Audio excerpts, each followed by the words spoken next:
اعوذ باللہ من الشیطان الرجیم بسم اللہ الرحمن الرحیم۔ صحافت اور ذرائع ابلاغ کی ضرورت اور اہمیت، از حنیف احمد محمود، نائب مدیر الفضل انٹرنیشنل لندن۔ روزنامہ الفضل انٹرنیشنل، ہفتہ 9 ستمبر 2023۔ اخبار قوم کی زندگی کی علامت ہوتا ہے۔ جو قوم زندہ رہنا چاہتی ہے اسے اخبار کو زندہ رکھنا چاہیے اور اپنے اخبار کے مطالعہ کی عادت ڈالنی چاہیے۔ صحافت، جس کو انگریزی میں جرنلزم کہتے ہیں، کسی بھی معاملے پر تحقیق کر کے اسے صوتی، بصری یا تحریری صورت میں بڑے پیمانے پر قارئین، ناظرین یا سامعین تک پہنچانے کے عمل کا نام ہے۔ صحافت کرنے والے کو صحافی کہتے ہیں، جس کے معنی عوام کو باخبر رکھنے والے کے ہیں۔ شعبہ صحافت سے منسلک کاموں میں ادارت، تصویری صحافت، فیچر اور ڈاکیومنٹری وغیرہ آتے ہیں۔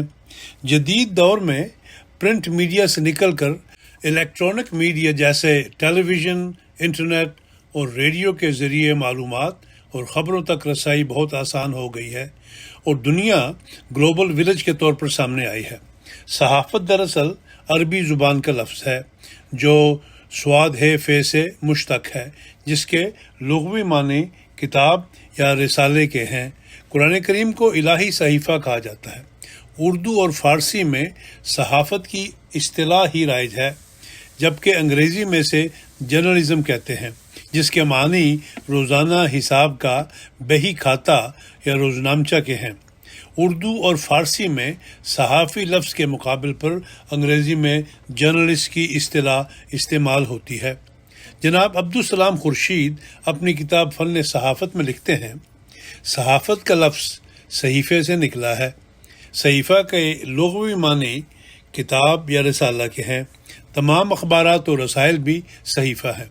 صحافت کا شعبہ اپنے اندر اتنی وسعت رکھتا ہے کہ اس سے وابستہ لوگوں کو اس کی تعریف کرنے میں بہت مشکلات کا سامنا رہا ہے۔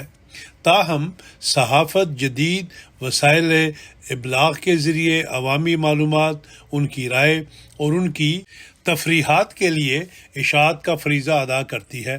بعضوں نے اسے ایک ہنر، ایک فن اور ایک ایسا ادب قرار دیا ہے جو اجلت میں اور جلد بازی میں لکھا جائے تا یہ ادب خبر بن کر شائع ہونے میں تاخیر کا موجب نہ ہو، کیونکہ اخباری صحافت میں وقت کی پابندی بہت اہم ہے، جس کی وجہ صرف یہ ہے کہ اخبارات یا رسائل معینہ وقت میں ہی شائع کیے جاتے ہیں اور ان کی بروقت اشاعت سے ان کا قد عوام میں بڑھتا ہے، مگر یہ یاد رہے کہ جلد بازی میں تحقیق کا پہلو نظر انداز نہ ہو۔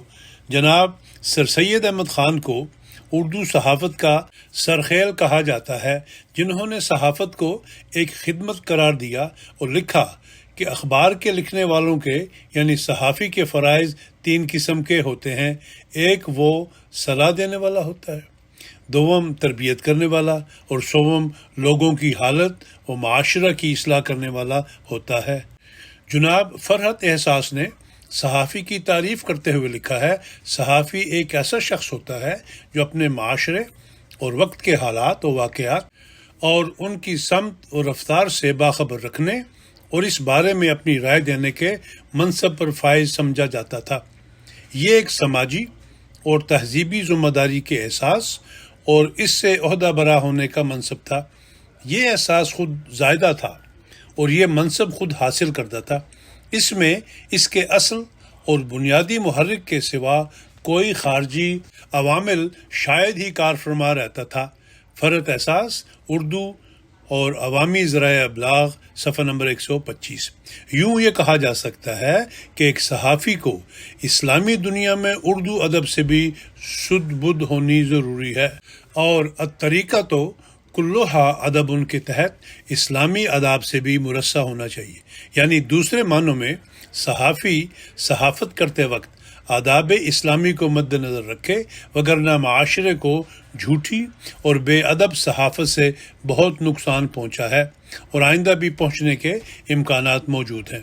بالخصوص صحافت کو بطور پیشہ اور وسیلہ روزگار اپنانے والوں کو ان باتوں کا خیال رکھنا چاہیے اور مناسب الفاظ کے چناؤ کا استعمال کرنا چاہیے۔ مولانا ظفر علی خان اور مولانا محمد علی جوہر نے بھی صحافت کو ملک و ملت اور قوم کی خدمت کا نام دیا۔ وہ صحافت سے متعلق اپنے نظریہ کی یوں وضاحت کرتے ہیں: صحافت سے میری غرض صحافت نہیں ہے، ملک و ملت کی خدمت ہے، اور اگر ایک مختصر مضمون سے صحیح طور پر ملک و ملت کی رہنمائی ہو سکتی ہے تو میں وہ بھی لکھ سکتا ہوں اور لکھوں گا۔ غرض ملک و ملت کی خدمت ہے۔ جس طرح بہترین طریقے پر ملک و ملت کی خدمت ہو سکے گی انشاءاللہ کی جائے گی۔ مولانا ابوالکلام آزاد نے بھی صحافت کو ملک و ملت کی فلاح و بہبود کے لیے وقف کر رکھا تھا۔ جناب ڈاکٹر محمد شاہد حسین اپنی کتاب ابلاغیات میں لکھتے ہیں: صحافت خبر ہے، اطلاع ہے، جانکاری ہے۔ صحافت عوام کے لیے، عوام کے بارے میں تخلیق کیا گیا مواد ہے۔ یہ دن بھر کے واقعات کو تحریر میں نکھار کر، آواز میں سجا کر، تصویروں میں سمو کر انسان کی اس خواہش کی تکمیل کرتی ہے جس کے تحت وہ ہر نئی بات جاننے کے لیے بے چین رہتا ہے۔ ابلاغیات صفحہ 44۔ مولانا محمد علی جوہر ایک صحافی سے کن توقعات کا تقاضا کرتے ہیں؟ اس بارے میں لکھتے ہیں: صحافی سے یہ توقع کی جاتی ہے کہ وہ واقعات کو پوری صحت سے درج کرے۔ اسے خیال رکھنا چاہیے کہ واقعاتی صحت کا معیار اتنا بلند ہو کہ مورخ اس کی تحریروں کی بنیاد پر تاریخ کا ڈھانچہ کھڑا کر سکے۔ صحافی رائے عامہ کا ترجمان ہی نہیں، رہنما بھی ہوتا ہے۔ اسے صرف عوام کی تائید اور حمایت نہیں کرنی چاہیے بلکہ صحافت کے ممبر سے عوام کو درس بھی دینا چاہیے۔ 21ویں صدی میں اردو کا سماجی ثقافتی فروغ، صفحہ نمبر 376۔ ابلاغ اور اس کے ذرائع۔ میری اس تحریر کا دوسرا حصہ ذرائع ابلاغ و ترسیل ہے۔ اسے صحافت کا ایک حصہ بھی قرار دیا جا سکتا ہے اور الگ ایک موضوع کے طور پر بھی پیش کیا جا سکتا ہے۔ تاہم صحافت کسی سوچ کو دیانتداری اور سچائی سے تحریر میں لانا ہے، اور اس محررہ صحیفہ کی اشاعت جن ذرائع سے کی جائے وہ ذرائع ابلاغ میں آئے گا۔ وہ صحافی کامیاب صحافی کہلاتا ہے جو اپنی تحریر کو جلد از جلد تمام ذرائع ابلاغ کو بروئے کار لاتے ہوئے منصہ شہود پر لا کر قارئین، ناظرین اور سامعین تک پہنچا کر معلومات بہم پہنچانے کا موجب ہوتا ہے۔ ابلاغ عربی زبان کا لفظ ہے جس کے معنی تبلیغ، اشاعت، پیغام رسانی، بھیجنا اور پہنچانا کے ہیں، اور ذرائع ابلاغ سے مراد وہ تمام ذرائع ہیں جن کی مدد سے ہم اپنی بات دوسروں تک پہنچاتے ہیں، جسے انگلش میں میڈیا کہتے ہیں۔ آغاز میں پرنٹ میڈیا ہی تھا جس کی مدد سے ہم لکھ کر پیغام پہنچاتے تھے، جیسے اخبارات اور رسائل، اور آج کل اس میں برقی ذرائع جیسے ٹیلی فون، ریڈیو اور انٹرنیٹ کا اضافہ ہوا۔ نیز برقی ذرائع ابلاغ میں وہ تمام ذرائع شامل ہیں جن میں بات کو پہنچانے کے لیے برقی توانائی کی ضرورت ہو۔ یہ ذرائع ابلاغ کی جدید ترین شکل ہے جس نے بہت کم عرصے میں بہت زیادہ ترقی کی اور مزید ترقی کی نئی راہیں تلاش ہو رہی ہیں۔ ذرائع ابلاغ کا اسلامی تصور۔ اسلام میں ذرائع ابلاغ کا بنیادی مقصد یہ ہے کہ اس کے ذریعے عوام الناس تک سچی اور صحیح خبر پہنچائی جائے۔ سچ کے اظہار میں صحافی حضرات کسی لالچ یا مداحنت سے کام نہ لیں۔ ذرائع ابلاغ والے ایسی معلومات اور خبر کی اشاعت سے باز رہیں جس کا مقصد دوسروں کی دل آزاری یا دوسرے ادیان و ملل کی تحقیر ہو۔ ان تمام قسم کے ذرائع ابلاغ کی اہمیت ہر دور میں مسلم رہی ہے۔ انسانی معاشرے کی بقا اور اس کی تعمیر و ترقی کے لیے ابلاغ و ترسیل انسانی اعضاء کی طرح ضروری ہے۔ آج کی تیز رفتار دنیا میں اس کی اہمیت سے انکار نہیں کیا جا سکتا۔ ولبر شرم نے کہا ہے، عوامی ذرائع ترسیل دنیا کا نقشہ بدل سکتے ہیں۔ اسی لیے جمہوریت میں انتظامیہ، عدلیہ اور مقننہ کے بعد ذرائع ترسیل و ابلاغ کو چوتھے ستون کی حیثیت حاصل ہے۔ دوسرے لفظوں میں انسانی زندگی میں ابلاغ و ترسیل کو شاہراہ کی حیثیت حاصل ہے۔ اپنے خیالات و جذبات اور افکار و نظریات کے اظہار کے لیے اگر کسی کو موقع نہ ملے تو وہ ایک ہیجانی کیفیت میں مبتلا ہو کر مضطرب اور بے چین ہو جاتا ہے۔ اوپر بتایا جا چکا ہے کہ انٹرنیٹ کے آنے کے بعد تو ساری کائنات ایک چھوٹے سے بکس میں قید ہو کر رہ گئی ہے۔ کسی نے کیا سچ کہا ہے کہ ساری دنیا انسان کی ہتھیلی پر آ گئی ہے۔ آج ذرائع ابلاغ کا دائرہ اتنا وسیع ہو گیا ہے کہ سوشل الیکٹرانک میڈیا کے تمام پلیٹ فارمز جیسے email, Twitter, Skype, Instagram, WhatsApp, Telegram, Signal اور فیس بک کی وساطت سے اپنے اخبار کی ترسیل کی جا سکتی ہے۔ اسلام ایک مکمل ضابطۂ حیات ہے جو زندگی کے ہر شعبے میں انسانوں کی رہنمائی کرتا اور اس کے لیے قانون وضع کرتا ہے۔ پریس یا میڈیا کے لیے بھی اسلام رہنمائی کرتا ہے۔ اللہ تعالیٰ نے اپنے پیارے نبی حضرت محمد صلی اللہ علیہ وسلم پر اپنا صحیفہ قرآن کریم کی صورت میں نازل فرمایا، جس کے متعلق ان الفاظ میں لوگوں تک پہنچانے کا حکم ہوا، یا ایھا الرسول بلغ ما انزل الیک من ربک وان لم تفعل فما بلغت رسالتہ۔ المائدہ آیت نمبر 68، کہ اے رسول جو تیری طرف اتارا گیا ہے اسے اچھی طرح لوگوں تک پہنچا دے، اور اگر تو نے ایسا نہ کیا تو گویا تو نے اس کے پیغام کو نہیں پہنچایا۔ اللہ تعالیٰ نے اپنی کتاب قرآن کریم میں رسول کو پیغام حق پہنچانے کا حکم اوپر بیان آیت کے علاوہ دیگر اور مقامات پر بھی دیا ہے۔ اس کے علاوہ امت کو بھی پیغام حق پہنچانے کا حکم ملتا ہے، جیسے وَلْتَكُن مِّنكُمْ أُمَّةٌ يَدْعُونَ إِلَى الْخَيْرِ، آل عمران آیت نمبر 105، كُنتُمْ خَيْرَ أُمَّةٍ أُخْرِجَتْ لِلنَّاسِ تَأْمُرُونَ بِالْمَعْرُوفِ وَتَنْهَوْنَ عَنِ الْمُنكَرِ، آل عمران آیت نمبر 111۔ آیات میں ذکر ہے۔ جہاں تک احادیث میں پیغام اسلام پہنچانے کا تعلق ہے، اس میں حضور صلی اللہ علیہ وسلم کا ارشاد بلغوا انی ولو آیا، صحیح بخاری کتاب احادیث الانبیاء، کہ میرا ہر پیغام لوگوں تک پہنچایا کرو خواہ وہ ایک آیت کے برابر چھوٹا سا ہو۔ اور نظر اللہ عمران سمع مقالتی کے الفاظ بھی احادیث میں ملتے ہیں۔ اور سب سے بڑھ کر حضور صلی اللہ علیہ وسلم کا یہ ارشاد تو میرے اس مضمون سے عین مطابقت رکھتا ہے۔ فرمایا نظر اللہ عمران سمع منا شیئا فبلغہ کما سمعہ فرب مبلغ اوعی من سامعہ، ترمذی حدیث نمبر 2657، کہ اللہ اس شخص کو خوش و خرم رکھے جس نے ہماری بات کو سنا اور اس کو ویسے ہی آگے پہنچایا جیسا اس نے سنا تھا، کیونکہ بعض اوقات جس کو بات پہنچائی جائے وہ بات کو زیادہ یاد رکھتا ہے۔ اس پیغام میں اسلام کے آفاقی پیغام کے ابلاغ و ترسیل کا امت مسلمہ کو حکم دیا گیا ہے۔ پھر حدیث شریف میں ہے من را منکم منکرا فلیغیرہ بیدہ فإن لم یستطع فبلسانہ ومن لم یستطع فبقلبہ وذالک اضعف الایمان، مسلم کتاب الایمان۔ اگر تم میں سے کوئی کسی میں برائی دیکھے تو بزور بازو روکنے کی کوشش کرے، اگر کوئی بزور بازو روکنے کی طاقت نہ رکھتا ہو تو زبان سے روکے، اگر اس کی بھی طاقت نہ ہو تو اپنے دل میں برا منائے، یہ کمزور ایمان ہے۔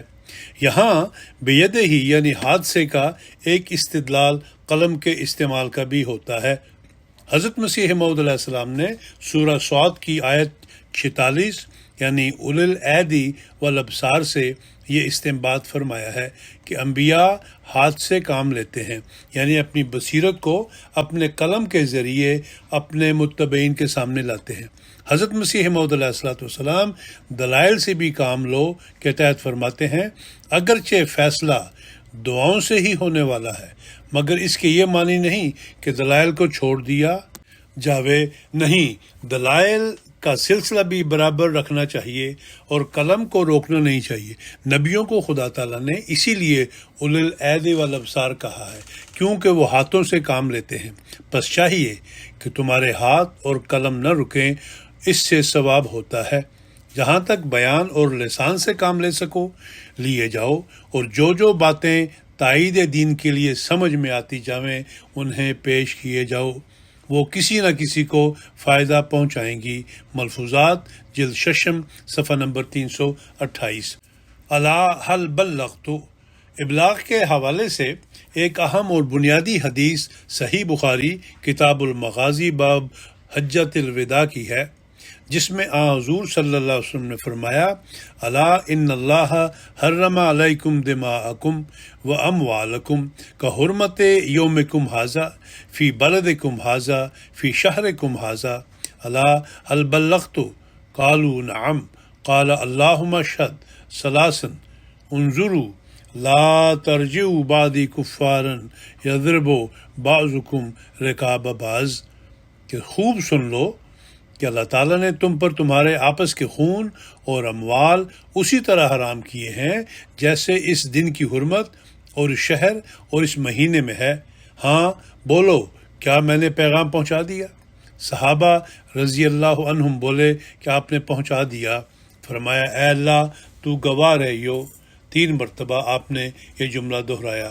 دیکھو میرے بعد کافر نہ بن جانا کہ ایک دوسرے مسلمان کی گردن مارنے لگ جاؤ۔ لیبلغ العلم الشاہد الغائب، بخاری باب لیبلغ العلم شاہد الغائب۔ احادیث کے ذیل میں اب میں آخری حدیث پیش کرنے جا رہا ہوں، جس کو ابلاغ اور ترسیل کے تعلق میں بنیادی حدیث کہا جا سکتا ہے، جس میں حضور صلی اللہ علیہ وسلم نے صرف پیغام پہنچانے والے کو ہی مکلف نہیں ٹھہرایا، بلکہ جس تک پیغام پہنچا ہے یا اس تک پیغام پہنچایا گیا ہے اسے بھی وصول شدہ پیغام کو آگے اپنے حلقہ احباب میں پہنچانے کی ہدایت ہے۔ اور یہ طریق جب آگے بڑھے گا تو یہ سرکل اتنا وسیع ہو جائے گا کہ دنیا میں بسنے والے تمام لوگوں تک پیغام بآسانی پہنچ جائے گا۔ روایت ہے کہ ایک مرتبہ حضرت ابوبکر صدیق رضی اللہ تعالیٰ عنہ نے رسول اللہ صلی اللہ علیہ وسلم کا ذکر کیا کہ آپ صلی اللہ علیہ وسلم نے یوں فرمایا، تمہارے خون اور تمہارے مال، محمد کہتے ہیں کہ میرے خیال میں آپ صلی اللہ علیہ وسلم نے وَأَعْرَاضَكُمْ کا لفظ بھی فرمایا، یعنی تمہاری آبروئیں تم پر حرام ہے، جس طرح تمہارے آج کے دن کی حرمت تمہارے اس مہینے میں۔ سن لو، لیبلغ شاہد منکم الغائب، کہ یہ خبر حاضر غائب غیر حاضر کو پہنچا دے۔ اور محمد راوی حدیث کہتے تھے کہ رسول اللہ صلی اللہ علیہ وسلم نے سچ فرمایا۔ پھر دوبارہ فرمایا کہ الا هل بلغت؟ کیا میں نے اللہ کا یہ حکم تمہیں نہیں پہنچا دیا؟ صحیح بخاری کتاب العلم۔ اسلام میں ذرائع ابلاغ کا بنیادی مقصد یہ ہے کہ اس کے ذریعے عوام الناس تک سچی اور صحیح خبر پہنچائی جائے۔ ذرائع ابلاغ سچ کے اظہار میں کسی لالچ یا مداحنت کا شکار نہ ہوں۔ ذرائع ابلاغ صرف ایسی معلومات کی اشاعت کریں جن سے سامعین اور قارئین کے اندر نیکی اور تقوی کا عنصر پیدا ہو۔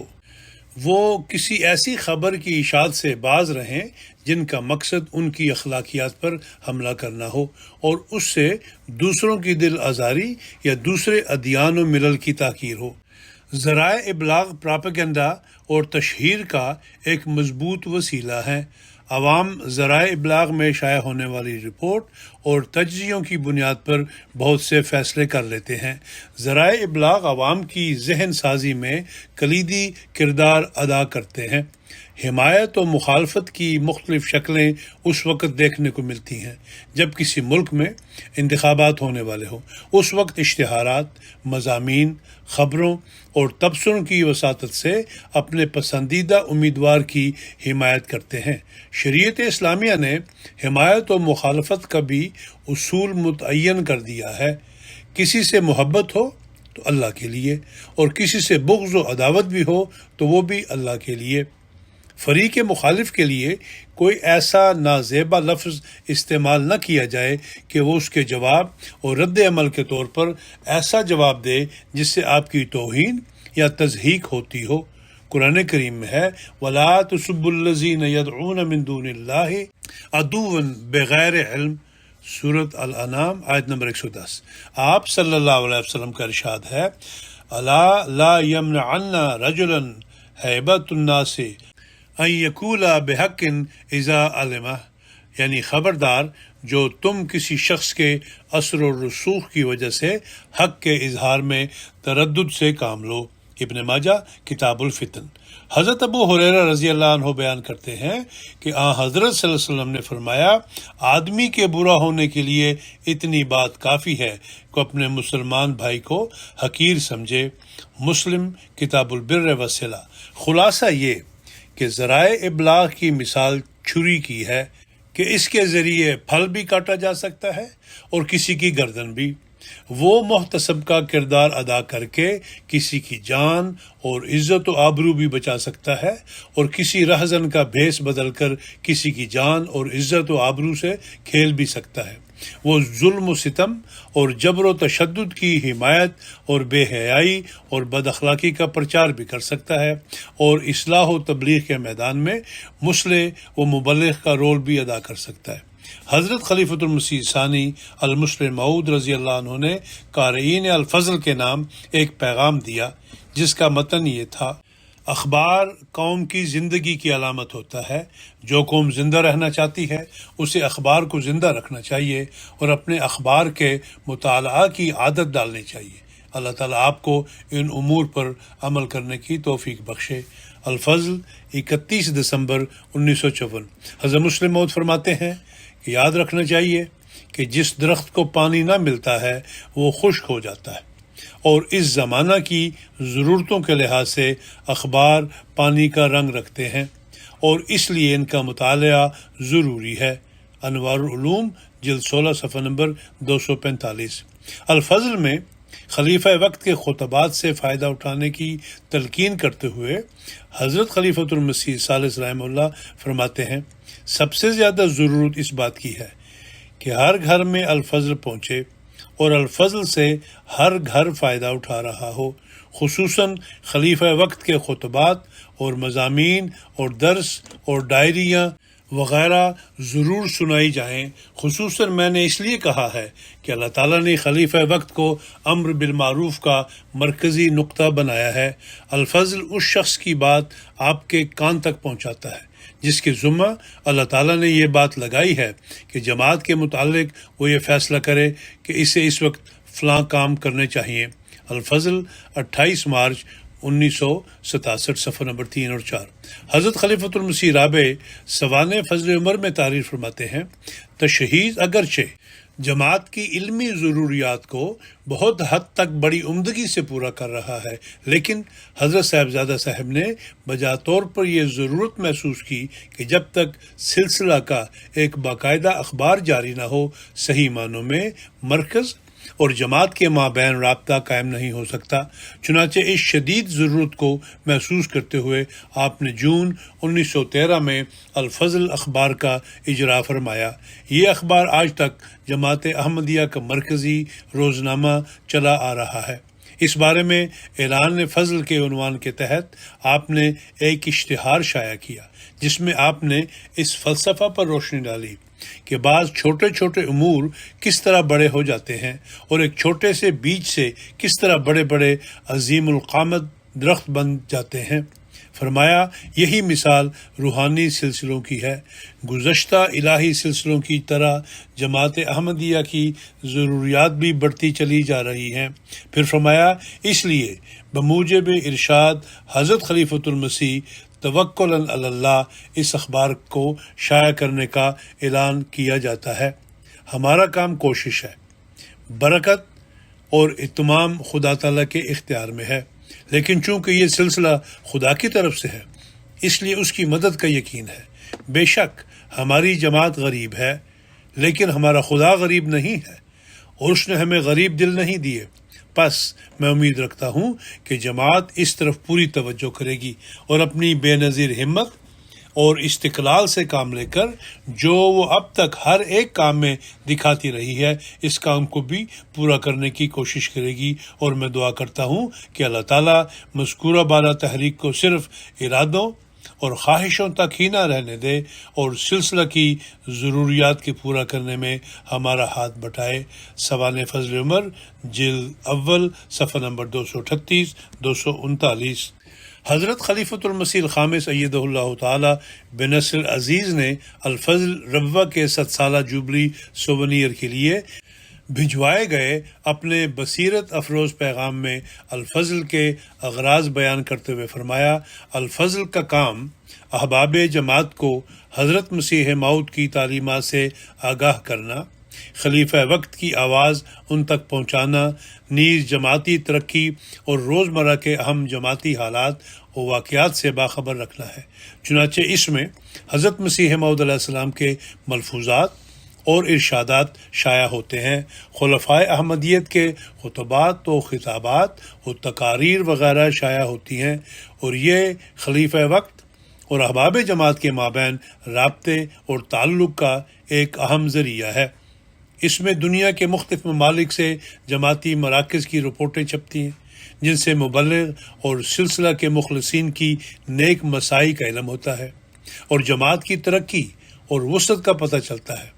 الفضل میں مختلف موضوعات پر اہم اور مفید معلوماتی مضامین بھی شائع ہوتے ہیں جو احباب جماعت کی روحانی پیاس بجھاتے ہیں اور ان کی دینی، اخلاقی اور علمی تعلیم و تربیت کا سامان کرتے ہیں۔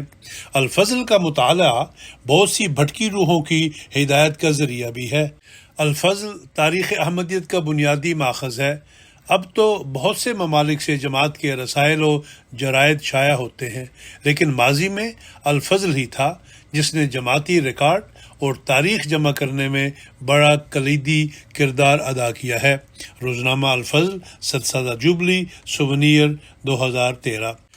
یہ بحر علم ہے، اس کی تہوں تک کون جائے گا، زمانے نے ابھی دیکھے کنارے الفضل کے ہیں، ہر ایک صفحے پہ الفت ہے، محبت ہے، عنایت ہے، ورق کتنے ہی نظروں سے گزارے الفضل کے ہیں۔